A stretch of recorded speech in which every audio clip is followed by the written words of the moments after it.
Gloire à Dieu. Que Dieu te fortifie, pasteur, ma soeur. Amen. Amen. Amen. Amen. Je vais compléter avec quelques versets qui sont des versets qu'on connaît bien dans la parole du Seigneur. Mais ma prière à l'intérieur de mon cœur, c'est vraiment que le Seigneur m'aide à prendre ces versets-là par la foi en toutes circonstances. Parce que si on arrive à ne pas quitter ces versets-là des yeux, à garder la foi dans ces versets, que c'est vrai pour nous, parce que le Seigneur le dit, la foi vient de ce qu'on entend vient de la parole de Dieu. Et Éphésiens chapitre 6, verset 16 ou 17, dit en fait qu'on peut éteindre tous les traits enflammés de l'ennemi par la foi. Amen. Si nous avons, commençons déjà par là. Si nous avons la foi, nous pouvons éteindre tous les traits enflammés de l'ennemi. On va aller pas à pas. Je voulais donner juste quelques versets, mais il y a d'autres choses qui me viennent à l'esprit. Et ça peut nous permettre vraiment de construire une armure spirituelle qui nous permette en fait de mener tous les combats que nous avons à mener là sur la terre. Prenons Éphésiens chapitre 6. Éphésiens chapitre 6 verset 16. Comme je disais tout à l'heure. Éphésiens chapitre 6 verset 16 dit: prenez en toutes circonstances. Oh Seigneur, merci. Parce que j'étais en train de dire tout à l'heure que je prie pour que le Seigneur, en toutes circonstances, là, m'aide à ne pas oublier ces versets. M'aide à garder mes yeux fixés sur ces versets. M'aide à considérer que ces versets-là sont vrais pour moi. C'est ça que je disais, et c'est écrit en toutes circonstances. Donc ici, il dit, prenez en toutes circonstances. Donc, cette arme spirituelle est là, à notre disposition. Maintenant, il faut la prendre, quelles que soient les circonstances. Le problème, c'est que souvent, on se retrouve dans des circonstances où la montagne devant laquelle nous sommes est tellement élevée qu'on se dit, ok, je suis un alpiniste, mais je n'ai pas le matériel pour monter. Je n'ai pas le matériel pour passer par-dessus. Mais le Seigneur nous dit, si tu as la foi comme un grain de sénévé, ordonne à cette montagne-là de quitter et de se jeter à la mer, c'est ce qu'elle fera. Qu'est-ce que ça veut dire? Ça veut dire que quelle que soit la montagne d'épreuve qui est là devant moi, si j'ai la foi, cette montagne d'épreuve-là va tomber dans la mer. Parce que c'est par la foi que j'aurai le dessus sur l'épreuve. Mais si je laisse la foi de côté, je quitte parce que la foi, Romains 10, verset 17, vient de ce qu'on entend, et ce qu'on entend vient de la parole de Dieu.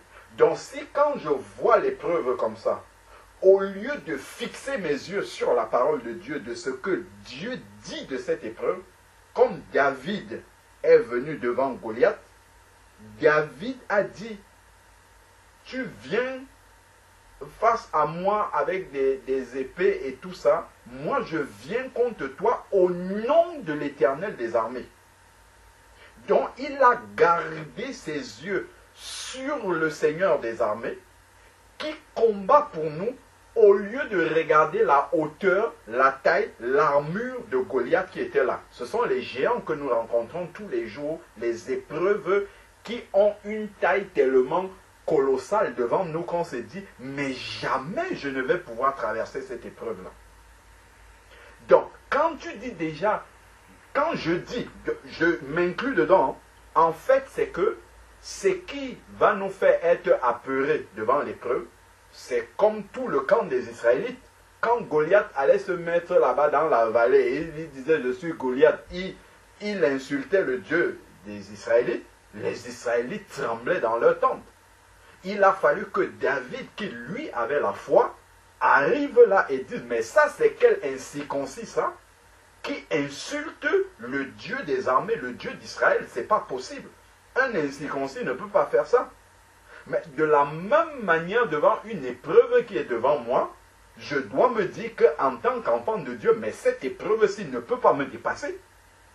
Si Dieu laisse que cette épreuve-là arrive, c'est qu'il m'a donné le moyen de m'en sortir. C'est qu'il a donné le moyen d'ordonner à cette montagne-là de se mettre de côté. C'est-à-dire que j'arrive à franchir la montagne. J'arrive à traverser l'épreuve. C'est ce qu'il dit dans 1 Corinthiens, chapitre 10, verset 13. Il n'est aucune tentation, aucune épreuve qui ne vous est survenue, qui n'ait été humaine. Et Dieu lui-même est celui qui donne le moyen de s'en sortir. Comment est-ce que Dieu donne le moyen de s'en sortir? Parce qu'on a mis la foi dans sa parole.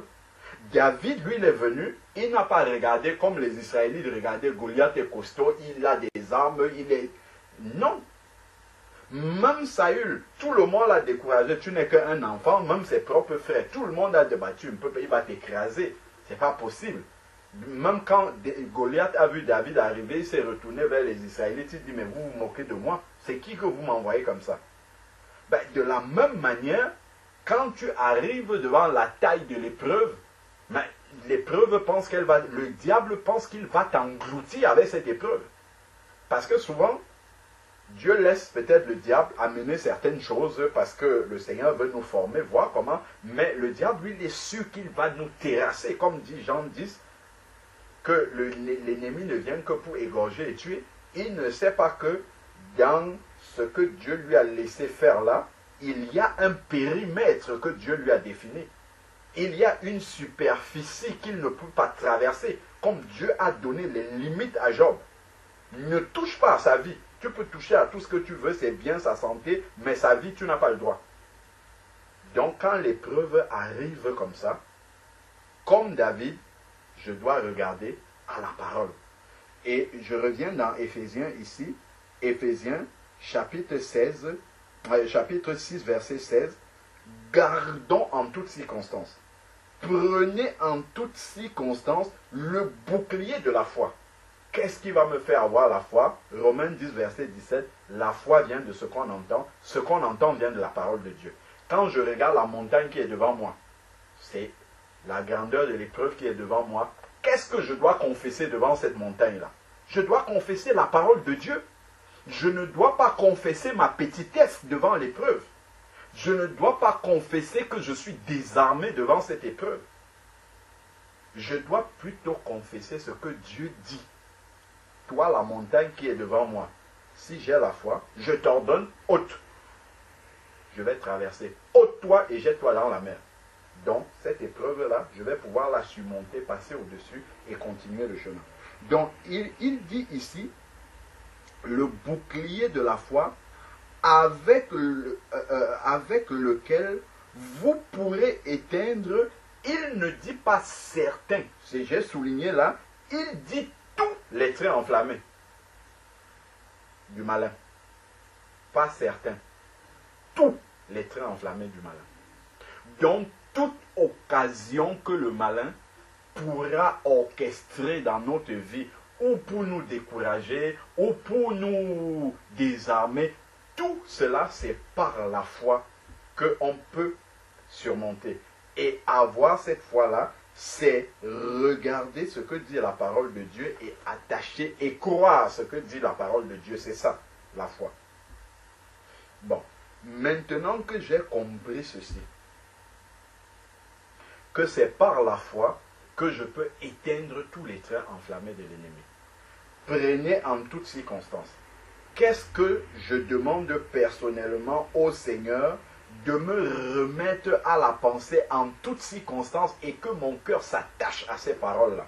Prenons Galates, chapitre 2, verset 20. Ça a été évoqué tout à l'heure. Galates, chapitre 2, verset 20. Galates, chapitre 2, verset 20 dit: je suis crucifié avec Christ. C'est-à-dire que moi, avec mes capacités naturelles, avec les talents naturels que j'ai, avec ma faiblesse naturelle, tout cela est crucifié. Donc, l'épreuve que je viens affronter là, je ne peux pas venir avec mes talents naturels, avec ma connaissance naturelle, avec mes efforts personnels. Tout cela a été crucifié déjà. C'est ça qu'il dit. Il dit, je suis crucifié avec Christ. Donc, tout ce qui était de mon apport personnel, de ma personne, c'est crucifié. Et ce n'est plus moi qui vis. Donc ce n'est plus moi qui agis. Ce n'est plus moi qui surmonte si c'est l'épreuve. Ce n'est plus moi qui suis là au contact. Il dit, ce n'est plus moi qui vis, c'est Christ qui vit en moi. C'est-à-dire que Christ, au-dedans de moi, est présent et voit l'épreuve qui est là. Et le problème quand je tremble devant l'épreuve, ça m'arrive aussi, mais j'ai compris en regardant ce que la parole, ce que je suis en train de partager avec vous, que la clé en fait de la victoire sur les épreuves, parce que ça commence d'abord dans la pensée, avant de se manifester pratiquement. Il faut que ma pensée soit armée. Et pour que ma pensée soit armée, il faut qu'elle soit fixée sur ce que la parole de Dieu dit. Il faut qu'elle soit calée sur ce que la parole de Dieu dit. Il faut que mon cœur croie ce que la parole de Dieu dit. C'est comme ça que je vais éteindre les traits enflammés de l'ennemi. C'est comme ça que je vais chanter dans la nuit de l'épreuve. Parce que la parole de Dieu ne dépend pas des circonstances. La parole de Dieu est vraie, peu importe les circonstances qui sont devant moi. C'est moi qui pense devant l'épreuve que là, maintenant, aïe. La montagne-ci est tellement élevée que même le Seigneur est surpris de ça. Le Seigneur n'est jamais surpris, quelle que soit l'épreuve. C'est nous, quand on regarde l'épreuve, tout de suite, la pensée attaquée, parce qu'on a accepté déjà ce que l'ennemi nous dit. L'ennemi nous rappelle notre faiblesse. Il nous rappelle le moi qui est crucifié. Il dit, hey, regarde comment tu es petit. Regarde comment David est squelettique. Il n'a même pas d'arme, il n'a même pas d'armure. Il a essayé de porter l'armure de Saül, il n'a même pas pu, tellement il est chétif, il ne peut pas supporter de porter tout cela. Donc c'est ça que le diable va envoyer comme pensée. Regarde comment tu es petit devant l'épreuve. Ça peut être toutes sortes d'épreuves. Regarde, la fin du mois va arriver. Tu n'as pas d'argent. Regarde le lot de problèmes, le lot de factures, le lot de dépenses. Je ne sais pas si c'est la maladie qui frappe. Regarde, il y a toutes sortes d'épreuves qu'on peut affronter. Mais, en toutes circonstances, l'arme redoutable, il a appelé ça le bouclier, c'est la foi dans la parole de Dieu. Il faut aller, ça c'est quelques versets qui sont clés, mais il faut, en fait ces versets-ci c'est très facile, on les connaît, mais si on s'approprie ces versets-là, en toutes circonstances on a ces versets-là présents dans le cœur, je vous assure qu'il y a déjà des paroles négatives qui sortent de notre bouche que nous confessons, parce que nous avons accepté les mauvaises pensées du diable, et ça se manifeste ensuite dans notre parole. Et ça se manifeste dans notre parole. Pourquoi? Parce que c'est déjà dans le cœur. C'est de l'abondance du cœur que la bouche parle. Notre bouche parle négativement parce que le cœur a accepté la pensée du diable. On a été bombardé dans notre pensée par le rappel du diable que nous sommes faibles. L'épreuve est tellement grande. Donc, faible pourquoi? Parce qu'il nous fait regarder à notre capacité naturelle. Or, pour combattre cette pensée-là, ce verset-ci me dit, tu dois comprendre que les capacités naturelles que le diable veut me faire dire que c'est avec ces capacités-là que je vais affronter l'épreuve, ces capacités-là sont crucifiées avec Christ. Donc ce qui va arriver, c'est que ce n'est plus moi qui vis, mais c'est Christ qui vit en moi. Donc c'est Christ, à l'intérieur de moi, qui va affronter cette épreuve-là. Et il dit maintenant, ma vie présente dans la chair, c'est là où ça rejoint la question de Vera, ma vie présente dans la chair, parce qu'il est encore dans un corps de chair, c'est de ça qu'il parle. Là, il parle de la viande de notre corps, c'est ça la chair dont il parle pas de la chair au sens spirituel. Donc il dit, si ma vie présente dans la chair, je la vis dans la foi au Fils de Dieu. C'est fort quand même, parce qu'il parle de moi qui est crucifié et que c'est Christ qui vit en moi. Mais ça, c'est quelque chose que je dois garder en permanence, en toutes circonstances, pour détruire les traits enflammés de l'ennemi. Je dois garder tout cela permanemment. En fait, c'est la perte de cette réalité-là qui nous amène à réagir encore avec nos talents, à réagir avec notre personne, alors que la parole de Dieu dit que cette personne-là est crucifiée. Si je crois que quelqu'un m'engueule pendant des heures et des heures, je peux l'écouter sans broncher, parce que je suis crucifié avec Christ, mais c'est ça qui va se manifester. Mais si à un moment donné, j'oublie que c'est Christ qui vit en moi, mais à ce moment-là, je dis, mais pourquoi tu me parles comme ça? C'est comme ça que ça va sortir. Et la chair va commencer à se manifester, parce qu'on a oublié qu'on a été crucifié. Que le nous-mêmes manifesté par ce besoin de répondre quand on nous agresse, il a repris le dessus. Notre pensée a été attaquée. Attention, il faut quand même te défendre. On ne se laisse... Allez, hop, on va réagir. Et là, on a quitté déjà des yeux ce que la Bible dit là. Mais lui, il dit, je vis dans la foi au Fils de Dieu. Donc, constamment, sa pensée est fixée sur le Fils de Dieu, qui est la parole du Seigneur. La parole s'est faite chair et elle est venue habiter au milieu de nous. Jean 1, verset 14. Voilà un verset clé.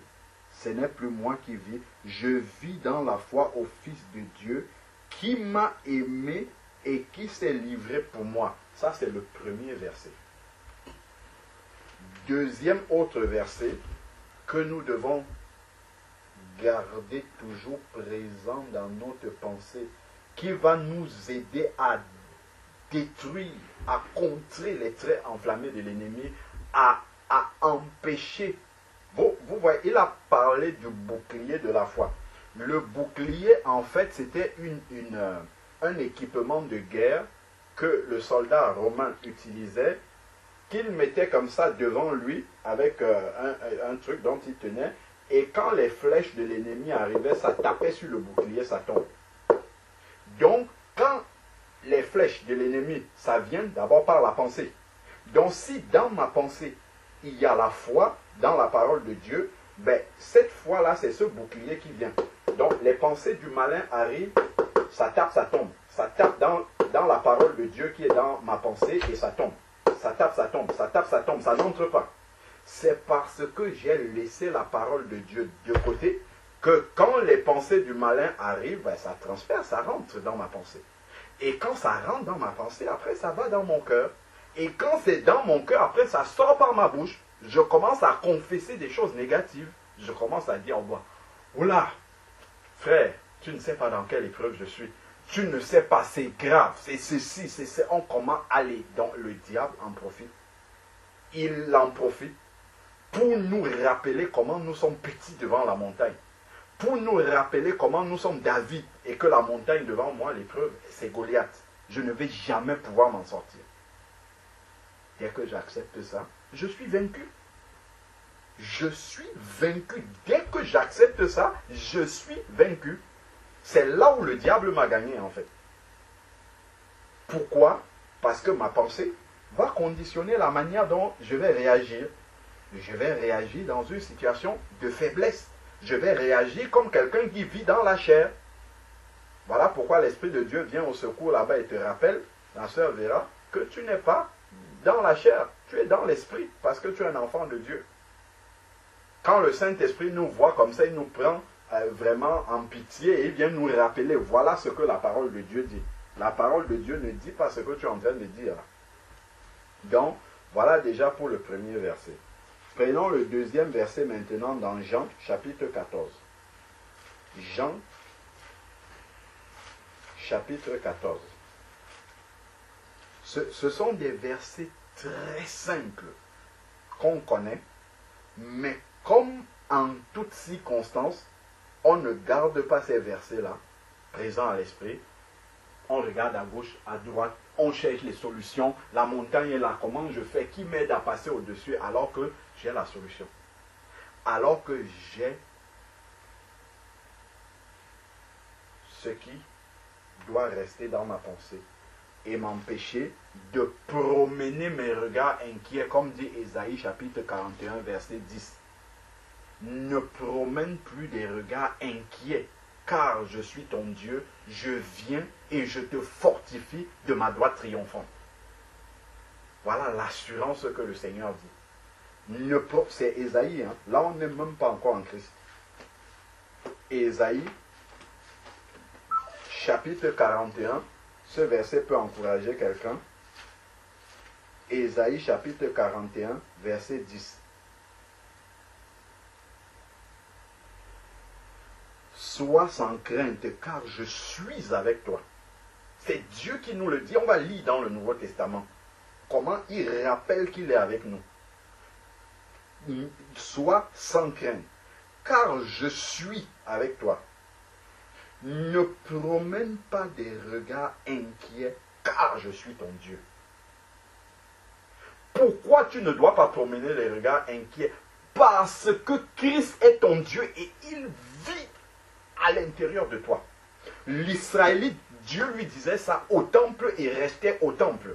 Mais là, le corps du chrétien est devenu le temple. Donc, il marche avec ce Dieu qui dit qu'il est avec lui. Quand je me déplace pour aller quelque part, j'amène avec moi la présence de Dieu qui est en moi. Je ne laisse pas Dieu chez moi dans ma Bible et je vais affronter les épreuves dehors. J'amène Dieu avec moi. Il est en moi. Il vit en moi. Et il vient avec moi là où je vais. Quel que soit ce qu'il y a de... Quel que soit ce que mes yeux voient, mes yeux charnels, mes yeux physiques, je dois me rappeler que ce que mes yeux physiques voient, spirituellement, il est là en moi, il voit aussi la même chose devant moi. Mais il ne panique pas. Regardons les disciples dans la barque. Quand la mer commence à s'agiter dans tous les sens, qu'est-ce que Jésus fait? Jésus est couché et Jésus dort dans la barque. Jésus ignore-t-il que le bateau est en train de boire de l'eau et qu'ils sont en train de couler? Pas du tout. Jésus est couché et il dort. Et quand ils viennent le réveiller parce qu'ils voient la tempête avec les yeux de la chair, et ils oublient que dans la barque, Jésus est là. Et c'est ça le problème que nous avons. Je dis moi le premier, c'est ça le problème que nous avons. C'est que ces versets-là qui sont écrits là, on oublie ces versets-là. Quand le problème arrive, je cherche d'abord la solution. C'est la solution qui, si je vois la lueur de la solution, c'est là où je me dis, ah oui, Dieu est là. Mais comme je ne vois pas la solution, c'est comme si Dieu n'était pas là. Mais je ne dois pas chercher à sentir Dieu, à avoir une sensation que Dieu est là. Je dois m'appuyer sur la parole de Dieu, c'est tout. Si Dieu dit qu'il est là avec moi, ben je dois croire.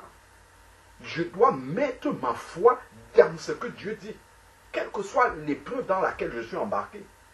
Le dénouement de cette épreuve-là concourra toujours à mon bien parce que la parole de Dieu dit dans Romains 8, verset 28, toutes choses concourent ensemble au bien de ceux qui aiment Dieu. Au final, cette épreuve-là va contribuer à mon bien d'une manière ou d'une autre. Je ne dois pas m'en inquiéter. Je ne dois pas m'interroger, passer le temps à me faire des neurones au cerveau par rapport à ça. Je dois croire simplement ce que Dieu dit. Et c'est ça qui me délivre de la crainte. Parce qu'il dit, sois sans crainte. Ésaïe 40, dans la 41, verset 10. La première phrase, c'est d'abord sois sans crainte. Et pourquoi je dois être sans crainte et ne pas promener les... Parce que la crainte va m'entraîner à promener des regards inquiets, à m'inquiéter, à avoir peur. En réalité, être inquiet, c'est avoir peur. Pourquoi j'ai peur? Parce que je crois que je suis seul.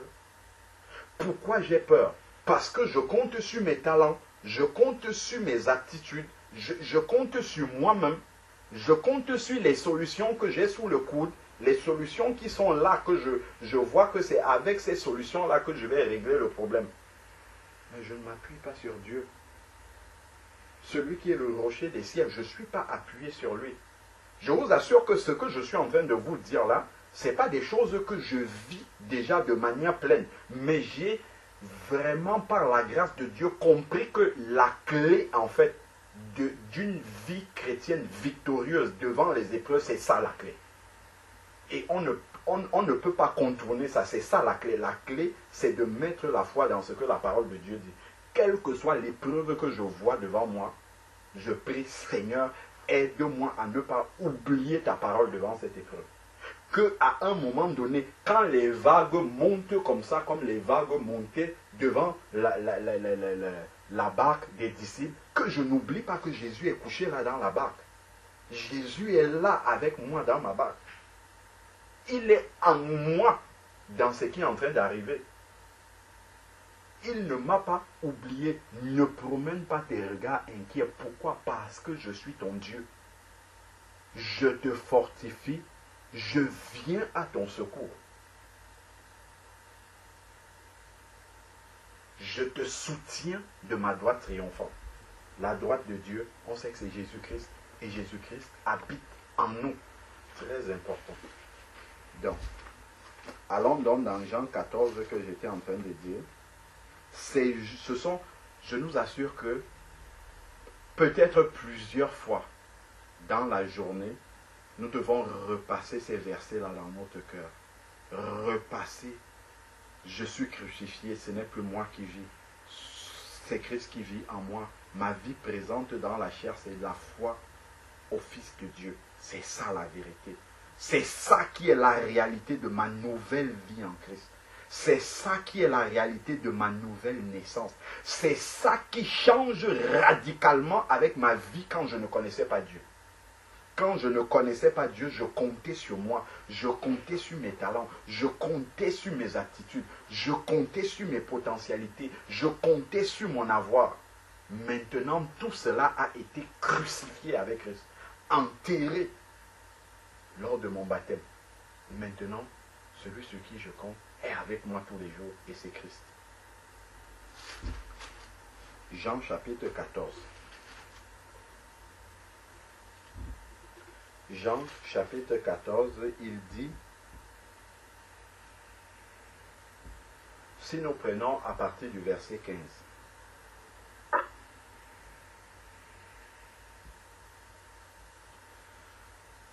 il est dit, si vous m'aimez, vous gardez mes commandements. Et moi je prierai le Père, et il vous donnera un autre consolateur. Regardons bien ce que Jésus est en train de promettre ici. Il vous donnera un autre consolateur qui soit éternellement avec vous. Ça, c'est fort d'abord, ça. C'est-à-dire que c'est vraiment un apport du Nouveau Testament, de la Nouvelle Alliance, autant pour moi. Avant, l'Israélite, il allait au temple voir, rencontrer Dieu au travers des sacrificateurs. Et d'ailleurs, il ne le rencontrait pas. C'était les sacrificateurs qui lui apportaient ce que Dieu a dit. Lui n'avait pas accès à Dieu. Mais ici, il dit qu'il nous donne un consolateur qui sera éternellement avec. Donc, quand je suis face à une épreuve que je vois là, je regarde la faiblesse, ma faiblesse, je dois pouvoir comprendre que le consolateur là, s'il a dit qu'il sera éternellement avec moi, c'est qu'il est là. Et il voit l'épreuve qui est, la montagne qui est là devant moi, il voit ça avec moi. Donc ensuite, maintenant, qu'il soit éternellement avec vous, le consolateur, c'est l'esprit de vérité que le monde ne peut pas recevoir. Donc, quand je ne connaissais pas Dieu, je n'avais pas ce consolateur-là avec moi. Donc j'avais raison de m'inquiéter. J'avais raison de paniquer. J'avais raison d'être dans le stress. J'avais raison d'avoir peur des lendemains. Mais ici, on me parle d'un consolateur qui est éternellement avec moi. Je dois me rappeler de ça en toutes circonstances. C'est ça qui fera grandir la foi et me permettra d'utiliser ma foi comme un bouclier. Donc ensuite, maintenant, il va dire l'esprit de vérité que le monde ne peut parce qu'il ne le voit pas et ne le connaît pas. Donc ça, le monde ne peut pas avoir ça en lui. Mais vous le connaîtrez parce qu'il demeure près de vous et qu'il sera en vous. L'esprit de vérité sera en nous. Il est en nous. Il n'est pas dehors, il vient de temps en temps. Comme on peut dire, Seigneur, voilà, nous te prions, nous t'invitons au milieu. On n'invite pas Dieu au milieu de nous. Quand nous venons au culte, Dieu est avec, il est en nous là, il vient avec nous au culte. Si je vais ailleurs, il va ailleurs avec moi. On n'a pas à l'inviter. Puisqu'il est là, déjà, il est en nous. Donc, ici, il est dit qu'il sera en nous. Donc, je dois prier pour que, en toutes circonstances, je n'oublie jamais que l'esprit de vérité, le consolateur, est en moi. Et Dieu dit, je ne vous laisserai pas orphelins, je viens vers vous. Donc, le Seigneur revient vers nous par son esprit qui vient habiter en nous et il ne nous laisse pas orphelins. Le problème que nous avons, c'est que bien souvent, devant la taille des épreuves, devant la taille des circonstances, devant la longueur du désert que nous avons à traverser, bien souvent nous restons, nous regardons le désert, nous regardons la hauteur de la montagne et nous perdons de vue en fait que le consolateur, il est en nous. Celui qui peut te permettre de courir dans le désert là d'un bout à l'autre, il est en toi. Il n'est pas ailleurs, il est en toi. Il n'est pas dans le voisin qui va te donner une solution ou bien l'oncle. Il est en toi, celui qui va te permettre de traverser ça. Parce que 1 Corinthiens 10, verset 13 dit que c'est Dieu qui donne également le chemin pour sortir de l'épreuve, qui donne le chemin pour sortir du désert. Il sera en nous. Je ne vous laisserai pas orphelins. Ça, c'est ce que le Seigneur Jésus dit. Et dans Matthieu 28, il va dire au verset 20, « Et voici, je suis avec vous tous les jours jusqu'à la fin du monde. » Et ici, il confirme qu'il ne nous laissera pas orphelins. Donc, ça veut dire que dans n'importe quel désert que je traverse, devant n'importe quelle montagne que j'ai, Jésus est dans ma barque. Comme il était dans la barque des disciples au moment où les flots débordaient et que les disciples pensaient qu'ils allaient mourir. Donc ils avaient accepté la pensée de l'ennemi que là, tel que nous voyons les circonstances, il n'y a que la mort. La mort, c'est la seule issue possible. Ils avaient oublié que le prince de la vie était avec eux dans la barque. Ils confessaient la mort déjà. Alors que le prince de la vie était là, dans la barque avec eux. De la même manière, quand nous regardons les épreuves de notre vie, nous regardons les montagnes, nous regardons ce que nous devons affronter, nous disons, oula, là ça va être chaud, là ça va être difficile. Nous oublions qu'il suffit juste de si les disciples se retournaient, quand ils ont vu que c'était chaud de partout, ils ont essayé d'abord par leurs propres moyens. Quand ils ont vu que non, là c'était difficile, leurs propres moyens ne pouvaient rien, là ils se sont souvenus que, hey, Jésus est là avec nous, il est couché, il n'est pas dérangé par tout ce qui se passe. Donc bien souvent, devant la taille de nos épreuves, Jésus est là, en nous. Il est couché tranquillement et il nous regarde nous embrouiller. essayer de chercher les solutions humaines. Il nous regarde faire. Et après un moment, quand on va prier, quand on va encore se mettre à l'écoute du Saint-Esprit, on va se souvenir qu'en fait, il est en nous. Ce sont les disciples qui sont venus parler à Jésus. Et Jésus va leur dire, homme de peu de foi, où est votre foi? Et là, il va se lever, il étend la main comme ça devant la mer. Il dit, calme-toi. Et la mer, les flots se calment. Ils sont étonnés. Ils disent, mais qui est celui-là à qui même la mer obéit? C'est lui qui habite en nous. C'est lui le créateur du monde. Colossiens nous le dit. Tout a été créé en lui et pour lui. C'est écrit Colossiens là. Celui qui habite en nous, c'est lui qui a tout créé. Regardons Colossiens. Colossiens, chapitre 1, verset 15, nous dit, il est l'image du Dieu invisible, le premier-né de toute la création, car tout a été créé dans les cieux et sur la terre. Tout a été créé dans les cieux et sur la terre, car en lui car en lui tout a été créé dans les cieux et sur la terre, ce qui est visible et ce qui est invisible. Les trônes, les souverainetés, les principautés, les pouvoirs, tout a été créé par lui et pour lui.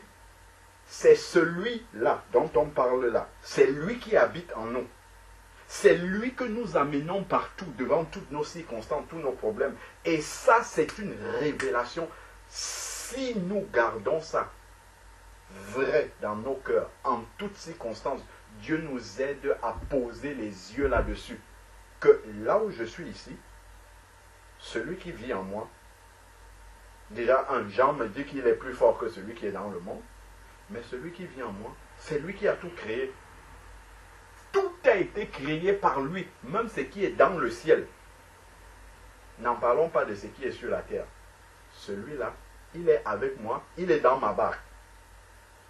Si réellement je me souviens de ça, est-ce que je vais paniquer quelle que soit l'épreuve qui est devant moi? Ésaïe a dit, ne crains rien, car je suis avec toi. Qu'est-ce qui me fait craindre?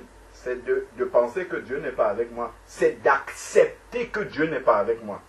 C'est de croire, même si je ne le confesse pas, c'est de croire que Dieu n'est pas dans cette circonstance. Dieu m'a oublié, Dieu est en retard. Dieu m'a laissé en proie à l'ennemi. Ça, c'est toutes les pensées que l'ennemi vient me bombarder. Et comme je n'accepte pas la parole de Dieu, je n'ai pas de garde-fou qui protège ma pensée. Donc ça vient, ça m'atteint directement. Alors que si ça venait sur le casque du salut, qui est la parole de Dieu, ça devait taper sur la parole de Dieu, sur mon casque, et ça devait tomber par terre. C'est comme ça que je devais éteindre les traits enflammés de l'ennemi. Ce sont quelques petits versets, mais qui sont des armes spirituelles foudroyantes devant n'importe quelle épreuve. Si j'ai la foi dans ces versets, Jean 14 nous dit qu'il ne nous laisse pas orphelins, il sera en nous l'esprit de vérité, parce qu'il a dit, je viens vers vous. Il sera en nous, et on a vu que c'est celui qui a tout créé dans les cieux et sur la terre. Jean chapitre 14 maintenant. Jean chapitre 14, je crois que je vais finir par là. C'est un verset qui dit aussi la même chose. Jean chapitre 14, verset 23. Il est dit, Jésus lui répondit, si quelqu'un m'aime, il gardera ma parole, donc l'obéissance. Et mon Père l'aimera, nous viendrons vers lui et nous ferons notre demeure. La demeure, c'est un endroit où on demeure permanemment, où on reste, on ne part pas et on vient. Le Père, le Fils feront leur demeure chez nous, c'est-à-dire en nous. Je me tiens à la porte et je frappe. Celui qui ouvre, j'entre. Donc il entre s'installer et il soupera avec nous et nous avec lui. Donc ces versets-là, les quelques petits, ça l'est très simple comme ça. Ces versets qu'on a lus, que le Seigneur est en nous, que le Seigneur ne nous laisse pas orphelins, qu'il est toujours avec nous, que nous ne devons pas promener nos regards inquiets, que nous ne devons pas craindre, car il nous soutient de sa droite triomphante. Ce que j'ai à faire en toutes circonstances, comme me dit Éphésiens, chapitre 6, verset 16, c'est que en toutes circonstances, je dois garder la foi dans ces versets-là. J'aurai la victoire sur n'importe quelle tempête, même si les flots montent comme ça. Si je regarde dans la barque, je vois Jésus, c'est bon. Je ne panique pas comme les disciples. Je dis Jésus est là. Si ça doit chavirer, ça va chavirer avec Jésus dedans. Et on verra bien ce que ça va donner. Mais si Jésus est là-dedans, je suis convaincu qu'il ne laissera pas le bateau chavirer. Donc je n'ai même pas à m'inquiéter sur ce qu'il adviendra du bateau, parce que c'est lui qui est dedans qui va décider. Donc, comme on notait les versets, notons aussi 1 Corinthiens 10, verset 13. 1 Corinthiens chapitre 10, verset 13. C'est là que je vais m'arrêter. 1 Corinthiens 10, verset 13, parce que j'avais cité et on ne l'a pas noté. 1 Corinthiens 10, verset 13. Si on peut le noter, comme ça, ça sera complet. 1 Corinthiens 10, verset 13 dit: aucune tentation ne nous est survenue qui n'ait été humaine. C'est-à-dire qu'aucune tentation ne nous est survenue qui n'ait été supportable. Alors que nous vivons encore physiquement dans ce corps-ci. Qu'est-ce que ça veut dire? Dieu est fidèle. S'il est fidèle, ça veut dire quoi? Ça veut dire que sa parole qu'il a dit, il accomplit pour nous. S'il dit qu'il est en nous, il vient. S'il dit, ne crains rien, ne promène pas tes regards inquiets, je te fortifie, je viens à toi, je te soutiens de ma droite triomphante, c'est que c'est vrai. Si je dis que Dieu est fidèle et que je doute de ce qu'il dit, il y a un problème. Ça veut dire que je ne crois pas que Dieu est fidèle. Et ne pensez pas que ce que je dis là, moi-même devant la taille des épreuves, parce que j'ai encore des yeux physiques, moi-même qui suis en train de dire ça, ma prière c'est que le Seigneur m'aide en toutes circonstances de ne pas oublier ça. De ne pas vivre, de ne pas affronter des épreuves en oubliant ces versets-là. Parce que la clé de la victoire dans toute épreuve se trouve dans ces versets-là. Et le Seigneur a dit que c'est par le bouclier de la foi en toutes circonstances. C'est-à-dire la foi dans la parole de Dieu en toutes circonstances. C'est cela qui éteint tous les traits enflammés de l'ennemi. Quand le diable est venu attaquer Jésus dans Matthieu 4, dans le désert, Jésus l'a vaincu par la parole. Uniquement par la parole. Il est écrit ceci, il est aussi écrit ça, parce que lui, quel que soit ce que le diable était en train de faire, lui n'a pas oublié la parole. Ce qui n'est pas notre cas. Il a confessé toujours la parole. Donc il nous a montré comment, devant n'importe quelle montagne, comment est-ce qu'on l'affronte. Comment est-ce qu'on la surmonte. Comment est-ce que, étant David devant n'importe quel Goliath de montagne, comment est-ce qu'on la détruit pour avancer. C'est la foi dans la parole de Dieu. C'est de connaître. Déjà, il faut connaître. Il faut connaître ce que Dieu a dit. Et croire. Faire confiance. C'est écrit là. Dieu est fidèle. Est-ce que je crois que Dieu est fidèle ou bien je crois que Dieu est un Dieu défaillant? Notre manière d'agir. Moi, le premier, dans les combats, les circonstances difficiles de la vie, les épreuves quotidiennes de tous les jours, mon comportement me montre que je ne crois pas que Dieu est fidèle. Mon comportement devant l'épreuve, la sensation que j'ai à l'intérieur, me porte à croire que Dieu n'est pas fidèle, que Dieu n'accomplit pas ce qu'il dit, que Dieu peut être surpris. C'est ça qui produit la crainte dans mon cœur. C'est ça qui produit l'inquiétude devant les circonstances. Et ce sont des choses même qui maintenant même m'ont déjà me poussent à prendre du temps, même de jeûne devant le Seigneur, juste pour dire Seigneur, ne permets pas que telle épreuve que je vois, juste que ma pensée soit attaquée par ça. Je reste devant toi à prier pour que mes yeux restent centrés sur ce que ta parole dit et non ce que j'entends les hommes dire.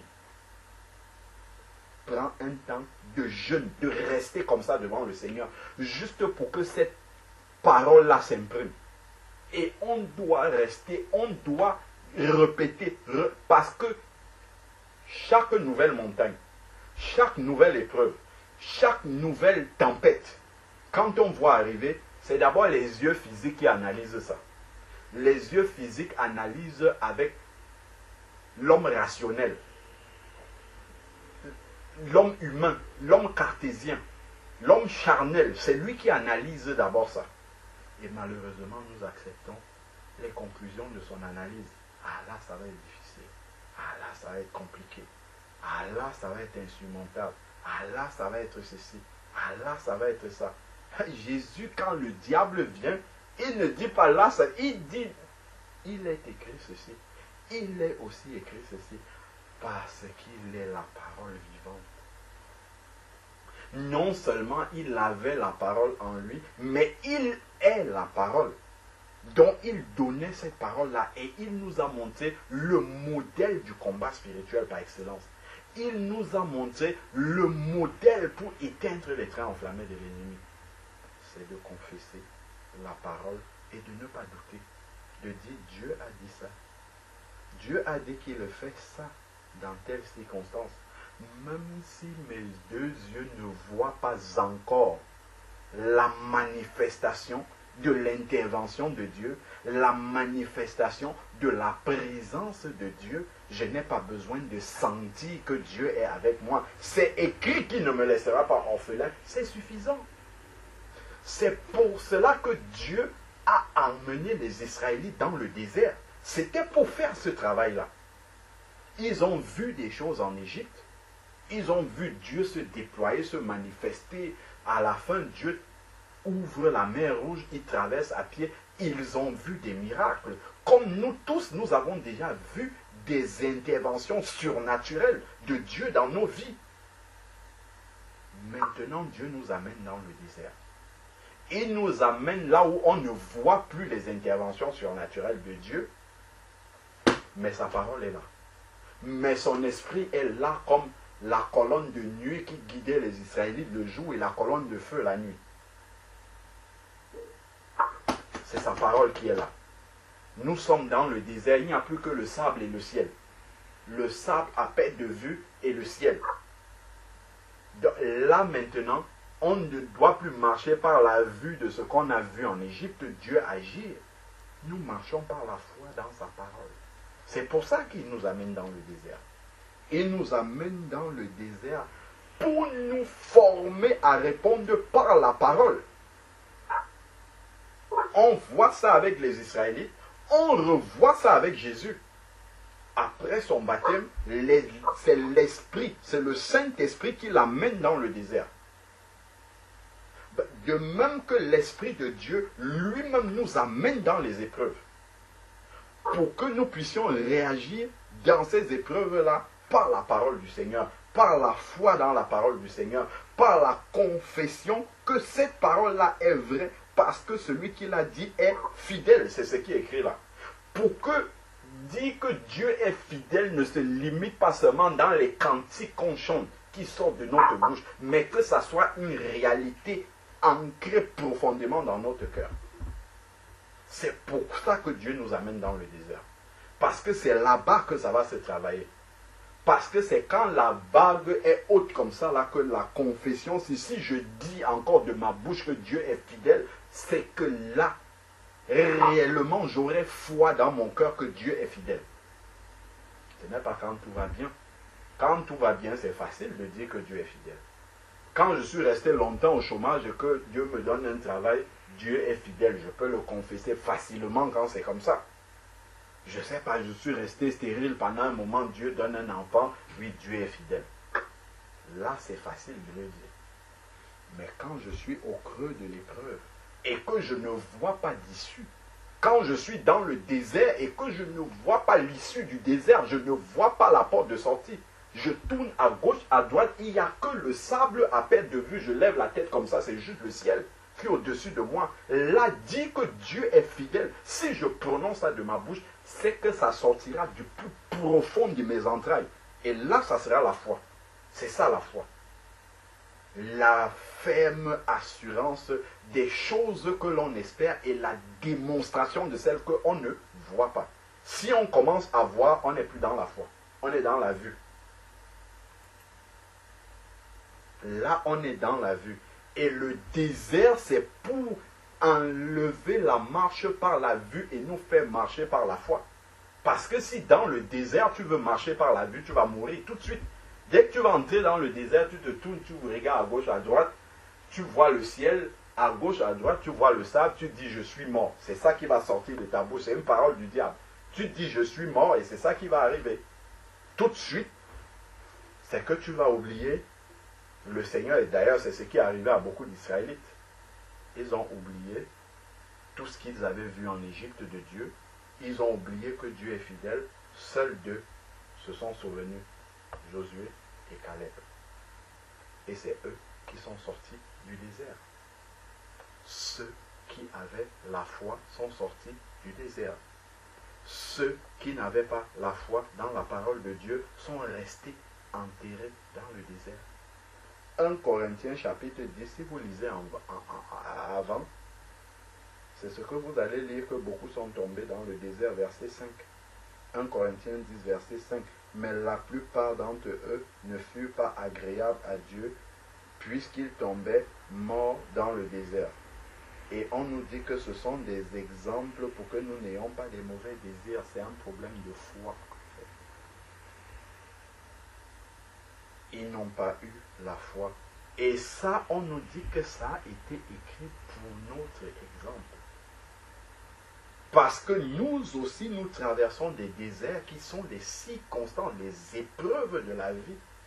Et eux, dans le désert, ils n'ont pas été agréables à Dieu parce qu'ils n'ont pas eu la foi. Ils voulaient voir les choses, ils voulaient voir la nourriture, ils voulaient voir l'eau, ils voulaient voir les choses se manifester. À la fin, ils voulaient même voir Dieu. Alors que la Bible dit bien que Dieu est on ne voit pas Dieu. Ils ont demandé à Aaron de leur fabriquer un Dieu qu'on voit. Parce qu'ils ne voulaient pas croire dans un Dieu qu'on ne voit pas. Ils ont dit non. Le Dieu qu'on a vu en Égypte, là, on le laisse de côté. Fais-nous le veau d'or pour qu'on le voit. On voit le Dieu qu'on prie. Parce qu'ils voulaient marcher par la vue. Il ne fut pas agréable à Dieu. Vraiment, que le Seigneur nous aide à garder ça précieusement. C'est écrit, Dieu est fidèle. Et c'est parce qu'il est fidèle, il ne permettra pas que vous soyez tentés au-dessus de vos forces. Si une épreuve arrive, c'est que Dieu sait. Il s'est rassuré qu'il nous a donné la capacité. Il nous a donné, parce qu'il vit en nous, l'autorité, ce qu'il y a besoin pour surmonter l'épreuve. Nous devons être patients et nous devons croire, nous devons garder nos yeux sur le Seigneur, nous devons garder nos yeux sur la parole de Dieu, sur ce qu'elle dit. Dieu est fidèle et ne permettra pas qu'on soit tenté au-delà de ce qu'on peut supporter. Mais avec la tentation, mais avec l'épreuve, mais par l'épreuve, il donnera. On a d'abord pris le soin de dire que Dieu est fidèle. C'est important ce mot fidèle-là. Important. Il n'est pas défaillant, il est fidèle. Ce qu'il dit, il accomplit. Et après maintenant, on dit que Dieu donnera le moyen de s'en sortir. C'est-à-dire que quand l'épreuve arrive, Dieu sait déjà comment il faut sortir de là. Quand les Israélites entraient dans le désert, Dieu savait où est la porte de sortie du désert. Ce n'était pas un labyrinthe pour Dieu. C'est d'ailleurs pour ça qu'il pouvait les guider avec la colonne de nuée, parce qu'il savait où était la sortie. Donc, quelle que soit l'épreuve dans laquelle nous sommes, Dieu connaît quelle est la porte de sortie. Mais maintenant, c'est en fonction de notre comportement qu'il nous montrera plus ou moins rapidement la porte de sortie. Ce qu'il a fait avec les Israélites dans le désert. 1 Corinthiens 10, verset 5 nous dit que plusieurs ne lui furent pas agréables. Et ça a été écrit pour notre instruction. La foi. Voilà quand nous devons demander, Seigneur, garde nos yeux fixés sur ces paroles-là. Il donnera le moyen de s'en sortir. Quelle que soit l'épreuve dans laquelle je me trouve, la clé de sortie, la direction du bout du tunnel, Dieu la connaît. Et il est fidèle. Et il vit en moi. Ça enlève la crainte déjà. Ne crains rien. Ne promène pas tes regards inquiets. Ésaïe 40, 41, verset 10. Car je suis ton Dieu et je te fortifie. Je viens à ton secours. Celui qui dit ça est fidèle. Mais avec la tentation, il donnera le moyen de s'en sortir pour que vous puissiez la supporter. Vraiment que le Seigneur nous aide à prendre ces paroles-là par la foi, mais à garder tous ces versets que nous avons lus dans notre cœur, et que Dieu nous aide dans toutes les circonstances, dans tous les déserts qu'on peut traverser, devant toutes les montagnes que l'on aura, devant toutes les tempêtes qui s'élèveront dans nos vies. Sachons-le, que le Dieu en qui tout a été créé, pour qui tout a été créé, par qui tout a été créé, il est en nous. Il a fait sa demeure en nous, il habite en nous, il est dans notre barque. Juste ne pas l'oublier, juste croire dans cette parole-là, c'est une âme redoutable pour chanter dans la nuit de l'épreuve, quelle que soit l'épreuve qu'il y a. Vraiment, Seigneur, nous te prions. Je te prie pour moi, Seigneur Père, dans la bouche duquel tu as mis cette parole, parce que tu es en train de m'instruire là-dessus. Ça fait un moment maintenant. Père, je te prie vraiment que ces quelques versets-là puissent s'imprimer profondément dans mon cœur. Seigneur, tu vois combien de fois, devant les montagnes, devant les déserts, devant les circonstances difficiles, devant les tempêtes, Seigneur, bien souvent, je te quitte des yeux, je quitte ta parole des yeux, j'oublie que tu habites en moi, je réagis rapidement, alors que je dois rester calme et garder mes yeux posés sur toi, afin que tu agisses parce que tu es fidèle, et c'est toi qui donnes le moyen de sortir de toute épreuve. Et c'est toi qui permets, parce que c'est toi qui as transporté Jésus par ton esprit dans le désert. C'est toi qui nous transportes dans les épreuves par ton esprit. Père, nous parlons bien sûr des épreuves que nous n'avons pas provoquées par notre désobéissance. Nous parlons des épreuves que tu as permis dans nos vies, qui ne sont pas les conséquences de nos mauvais agissements, mais les épreuves que tu permets pour nous former, dans lesquelles ton esprit nous introduit. Père, rappelle-nous en toutes circonstances ces versets que tu es avec nous, que ce n'est plus nous qui vivons, mais que c'est toi qui vis en nous, Seigneur Père. Et que nous avons été crucifiés avec nos capacités, avec nos solutions humaines, avec nos raisonnements cartésiens, que tout cela a été englouti dans la mort par le baptême, Seigneur Père. Et que maintenant, nous vivons dans la foi au Fils de Dieu.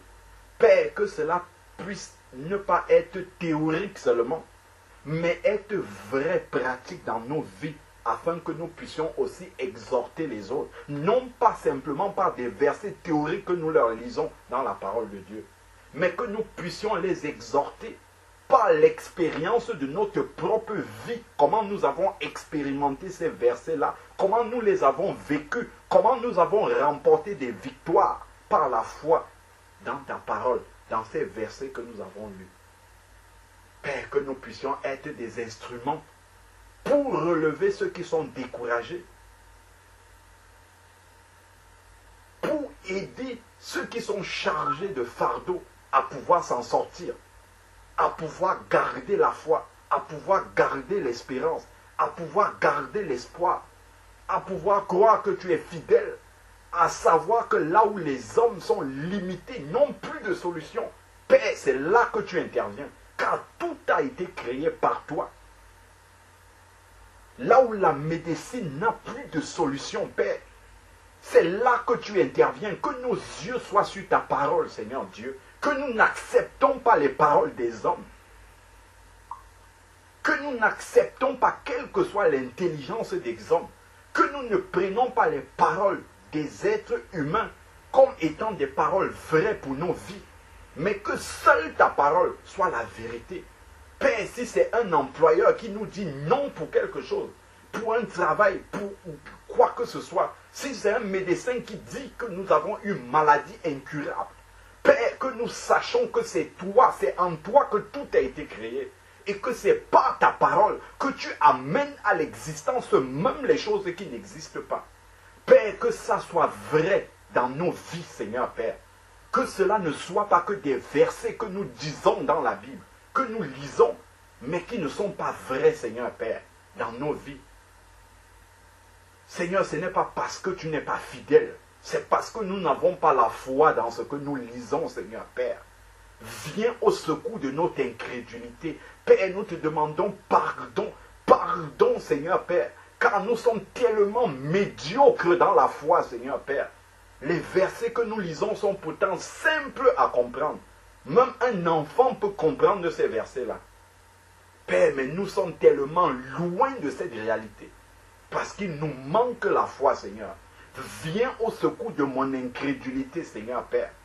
Viens à mon secours et aide-moi à regarder, à prendre ta parole comme un enfant, tel que tu l'as dit, Seigneur Père éternel.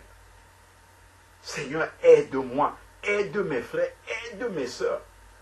Quelles que soient les épreuves, Père, nous en avons tous des montagnes, des tempêtes qui sont dans nos vies. Père, aide-nous à garder nos yeux sur ta parole, à ne pas douter un seul instant de ta fidélité dans cette parole-là. Père, afin que nous puissions être différents dans l'épreuve que ceux qui ne te connaissent pas, Père. Que nous ne puissions pas promener des regards inquiets dans l'épreuve comme ceux qui ne te connaissent pas. Que nous ne puissions pas craindre comme ceux qui ne te connaissent pas. Mais que cette parole-là, qui dit que tu nous fortifies, que tu nous soutiens de ta droite triomphante, que tu es